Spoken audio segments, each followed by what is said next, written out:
ओम शांति। क्या विनाश शुरू हो गया है या अभी भी वक्त है?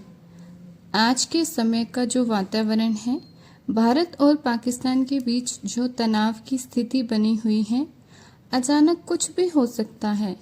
ये जो पाकिस्तान कभी भी किसी भी समय अटैक कर देता है, आज जैसा वातावरण हम देख रहे हैं या जो ऐसी भयानक स्थिति बनी हुई है, इस परिस्थितियों की जानकारी हमें हमारे परम पिता परमात्मा ने 88 साल पहले की मुरलियों द्वारा दे दी थी और बता दिया था जैसे जैसे विनाश का समय नज़दीक आएगा सब कुछ अचानक होगा। पहले बहुत सारे लोगों को विश्वास नहीं होता था, परंतु आज वही सीन हम सब अपनी आंखों से देख रहे हैं। अब जैसे जैसे समय और नज़दीक आता जाएगा, स्थिति और भयानक होती जाएगी।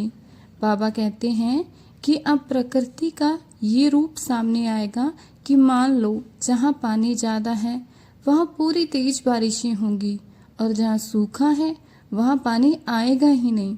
बाबा ने अपनी बहुत सारी मुरलियों में प्राकृतिक आपदाओं के बारे में ज़्यादा बताया है और बाबा का एक एक वाक्य बिल्कुल सत्य है, जिसको तीनों लोकों में किसी के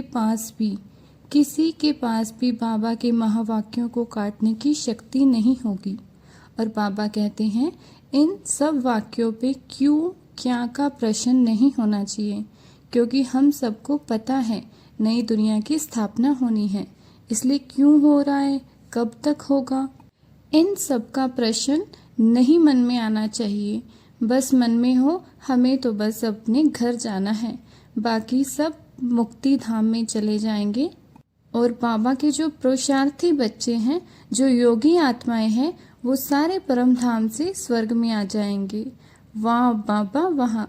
अब बाबा के जो बच्चों के लिए डायरेक्शन है, देखो अगर हम आत्माओं का पुरुषार्थ कड़ा है, मतलब हम योग युक्त हैं, तो हमारे सामने विनाश के समय में कैसा भी भयंकर नज़ारा चल रहा हो, चाहे आत्माएं चिल्ला रही हो, चाहे कुछ भी ऐसा है नहीं है हमारे सामने हो रहा हो, पर वो नज़ारा हमारी स्थिति को टस से मस नहीं कर पाएगा। बाबा के बच्चे बिल्कुल सेफ रहेंगे अगर वह योग युक्त हैं तो। अगर उन बच्चों ने विनाश के समय के लिए पूरी योग से शक्तियाँ जोड़ी हुई हैं। बाबा हम बच्चों को कहते हैं आपका योग और बाप का सहयोग आपको लास्ट समय में हर मुश्किल से सेफ रखेगा। पर कैसी? अगर बुद्धि क्लीन होगी तो तभी बाप से टचिंग होगी। अगर बुद्धि में व्यर्थ नहीं होगा, योग में बाबा से सीधा कनेक्शन होगा, तो टचिंग होती जाएगी हर मुश्किल में। तो बाबा कहते हैं अब अलबेलेपन नहीं करो, सभी बच्चे तीव्र पुरुषार्थ करो।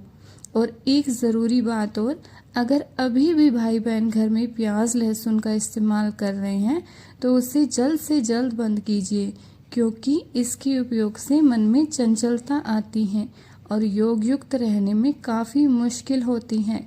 अगर बाप से योग युक्त ही नहीं, फिर बाबा की जिम्मेवारी नहीं।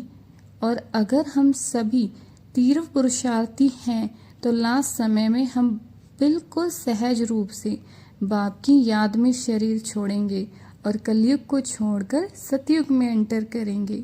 ओम शांति।